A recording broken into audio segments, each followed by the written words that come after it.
I think a home has to be almost everything now. Now the home has to have connection with nature, a sense of wellness and being, sense of belonging. People work at home now. So the home very quickly had to become everything. That's what people tell us when they come in now. I want it to do all of these things for me so I can stay at home and be happy and not feel like I have to go somewhere else to go get those things. Here at Huckberry, we believe your home is more than just a place to live. It's a reflection of your style, your passions, and the stories of adventures along the way. Join us as we step inside the inspiring spaces of our community that truly embody what it means to live well. This is Huckberry Homes.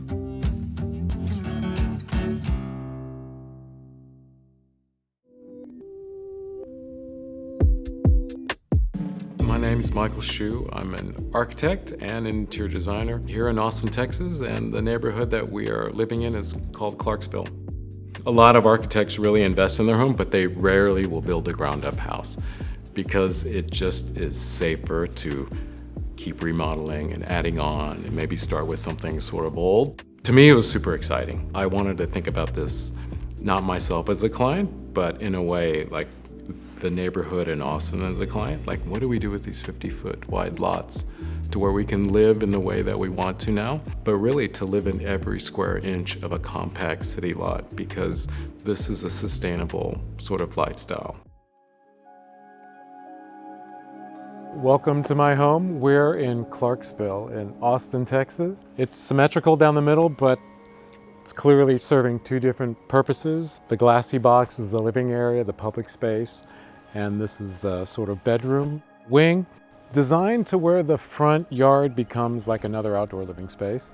So we spend a lot of time out here. In order to create this sort of space, we put a vine fence up. So it would be a little bit permeable. I think it's always nice when you can get glimpses into someone's sort of wall, but not block it off entirely, which seems really unfriendly. And it has this unusual sloped gable. There's literally only a handful of buildings that have a similar roof. One is in Australia. And then the landscape is meant to be super low maintenance, and it allows the plant material to sort of bleed into the living areas and even into the car areas. So there's not a real boundary between where a car goes, where you're supposed to sit. It feels like just a more efficient use of, this outdoor space.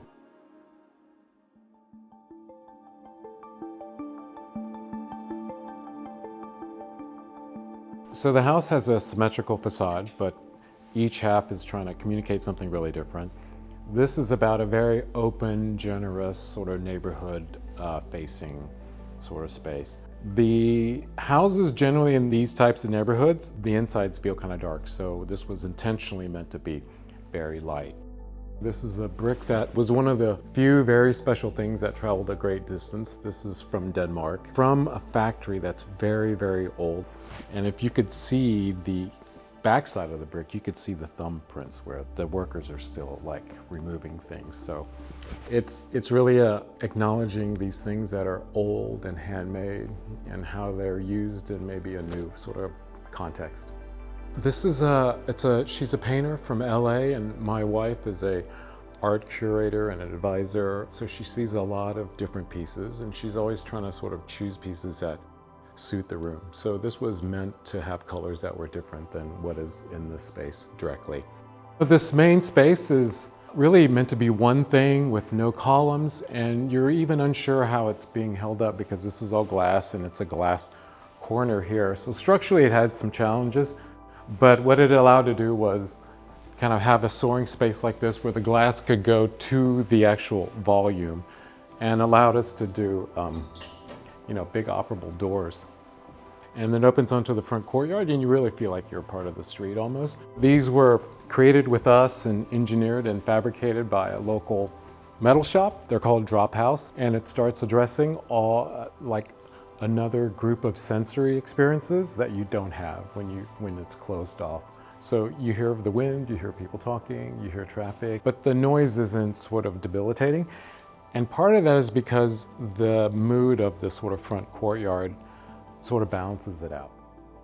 And you see these two post oaks. This room was meant to be framed by those two trees. I think when you look at a beautiful landscape painting, there's a foreground, a middle ground, and a background, a backdrop. So in architecture, it's the same thing. You're trying to create 3 planes of experience in every sort of vantage point. Sometimes I try to have a vision for a space, but a lot of times it may start with one thing. So like these little stools by a Japanese artisan they're some of my favorite pieces in the house.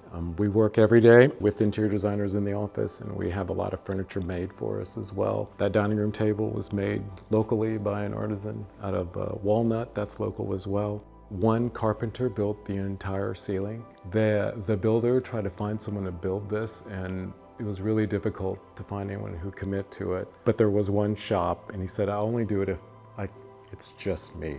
He pretty much lived on a scaffold that he pushed down this space for about 4 months. But the ceiling is really meant to just be about pattern and texture to knock the scale down.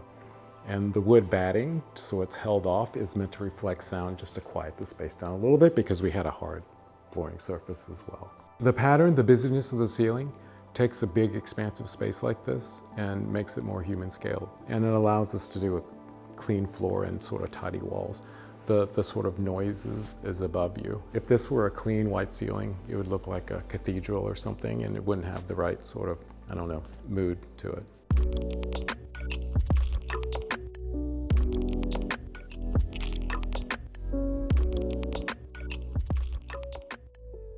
We cook a lot, but it's not meant to look like a commercial chef's kitchen, even though we do have a big commercial Blue Star range, which is my favorite range personally. My mother will come and cook here, and we'll get out the big wok. She's cooked in restaurants, and if you've ever been in a Chinese restaurant and gone and back, the burners back there are 100,000 BTU. A normal, really high-powered burner is maybe 10,000. So these are 30,000. So this gets you close to that without kind of like setting your whole house on fire. I knew I wanted that before we designed the kitchen. Sometimes you start with the things that you really want to have. But then this industrial piece is contrasted with marble, just a classic material. And this island is 16 feet long, so it's meant to be oversized, like ridiculously large, and meant to do everything. Like kids can do homework here, we can cook here, people can sit here. This is how my mom cooked, and if you go into a restaurant, it's like what it looks like in back as well. You might call it a mise en place, which is like the things are right adjacent to where you're cooking. Instead of trying to hide it, these are the everyday things we just use constantly. So I think what's always challenging about a kitchen that's sharing space with a living and a dining room is that it starts looking like a kitchen, like in every sort of way. So this was about trying to make the cabinetry look more like, furniture rather than a bunch of drawers and pulls. So everything has the same dimension to it, from the back to this counter to it. It's the same sort of detailing. And this was meant to take the cabinet idea and turn it into a wall, so you can see the lines sort of aligned through the space. And it was inspired by sort of traditional Asian cabinetry. Intentionally, there's no pulls on it because that kind of tells you immediately like what it's doing. So the pulls are all just sort of hidden underneath and sort of, made custom to sort of to look really, really uniform. This wall was difficult because it does a lot of different things. It's a ton of storage, which push latches. It has built-in equipment. We had to find the right color, sort of like wall oven to go with the paint color. And then it also brings air conditioning and return air to the room at the top. And then there's 2 speaker grills on either side. So in order to hide all this stuff in one cohesive piece, it was just a lot of coordinating. And we wanted to make sure that you got some sort of shadow lines here so that when you walked in the house, it didn't look like you're looking at the refrigerator oven wall. It sort of just blended in. In order to make something look effortless, this took a lot of effort. This is the sort of courtyard. The job of this space really is to allow for a lot of glass into the other rooms and to make the inside rooms feel so connected to the outside they're sharing a sense of space. We prefer smaller spaces, honestly, and this is like an ideal sized courtyard for us. The pool, which it's just a place to kind of cool off in the summer. It's designed more like a Moorish fountain as opposed to a pool. So this edge is meant to be sat on. We'll put food on there. People will hang out. There'll be lots of people just sitting around the pool. So we don't have to put too much furniture out here because furniture would have completely kind of filled this space up. Some of the furniture, classic sort of Bertoia chairs from mid-century. And that ship's lantern is from Stelton, another sort of classic design element, Scandinavian. This is just an end block of wood grain, and they're not very thick. They're about 2 inches thick, and it's just set on sand. So if we need to ever get to there's a roof underneath this material, we can just pull it up and like repair the roof down the line. I'm always looking for a material that would work in a place like this, but I don't know, it just feels organic at the same time. It's also a material that you'll see in really old factory floors. If you go to like an old factory in Detroit from 100 years ago, they used end grain blocks as the flooring material for manufacturing facilities. It's one of the few ways you can put wood outside and have it sort of hold up.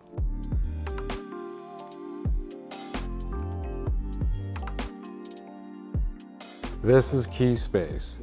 I wanted a garage that, lived like a real living space. And it's really tells you about what I do in the off time since I was, a teenager, essentially. Deep gearhead sort of culture. I've changed motorcycle transmissions out in the kitchen before when it was too cold outside. So it's just so nice to have a space like this. I found that if I don't have like these cars close by, I won't use them. And then it's almost not worth having them. So this was critical. The fascination started with, I love bicycles, and it was just natural to want a motorcycle. So when I came to Austin when I was 18, got a job waiting tables, and I remember as soon as I had $400 saved up, I went and bought an old Suzuki GS 450 that I rode the snot out of for like years, and then it just went on from there. And then so I've raced mountain bikes, sport bikes. That sort of competitive scene just is really fantastic. I love it. And then when I had kids, then it was car racing, really. Just something a little bit safer, just to have some metal around you. Seemed like a sensible thing. Like a lot of people who do these things, they'll tell you that when they're in the seat, you get in that flow state where time stops and you are forced to live in the moment. It's incredibly peaceful. I think that's it. You just are trying to recreate that all the time. So this represents space that, I can get away from work a little bit or just everyday other things. These are cars I've just admired over the years, but these are, to me, just iconographic designs that go back, like the 911, how sort of, backwards the engineering was with the engine being over the rear axle. And this is a 993, it's a 97, so it's, as you probably know, the last generation of the old air-cooled, sort of handmade cars. I think what I love about Porsches is the idea is so simple. The design is essentially one continuous curve that's just flowing into another curve. A lot like this, Mercedes up there, which is W111 series. Mercedes, that's a 69 280 Opera Coupe. They called it an Opera Coupe. It was just like a nickname because I think it looked like something you would drive to the opera, and it has just incredibly simple lines. In particular, I thought this was cool. This was a period when Mercedes was looking at American cars for inspiration, not the other way around. So they call it a Heckfloss, so it's a finned Mercedes. Yeah, it wouldn't be a garage without a wall of bikes. Loved riding forever as a kid. What I love is the sort of beauty of really good engineering. When the engineering starts looking like art is where I find things like incredibly interesting. Gear, lots of gear. But the flow state in design exists really when you can carve away time and kind of emotional energy and try to detach yourself from everything. So I think this is always a good corollary and good training. And what I find myself doing is when I'm working on the shop on small things or any of this stuff, just working with my hands, for some reason it allows my mind to just sort of wander a little bit. So I think a lot about design. I find it's really rejuvenating down here. If I don't have it, I'm out of balance.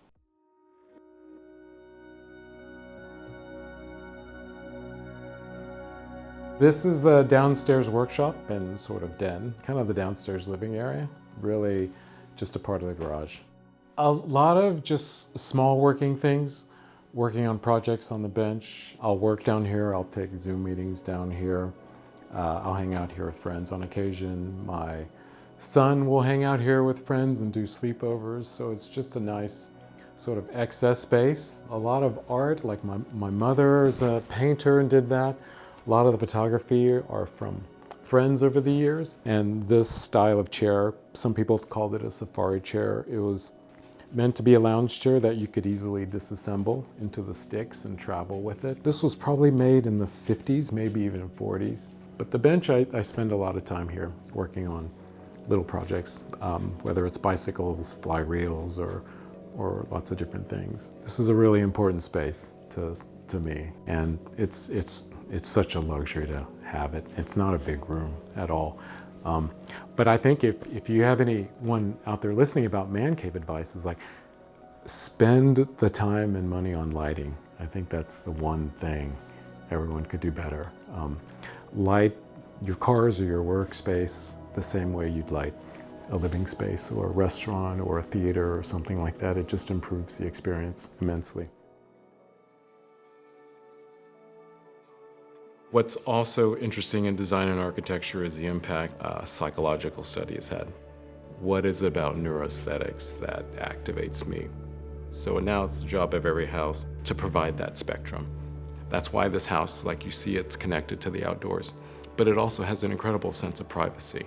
So it's like, what can be better than being in the middle of the city but still feel like you have a place that is, kind of your own?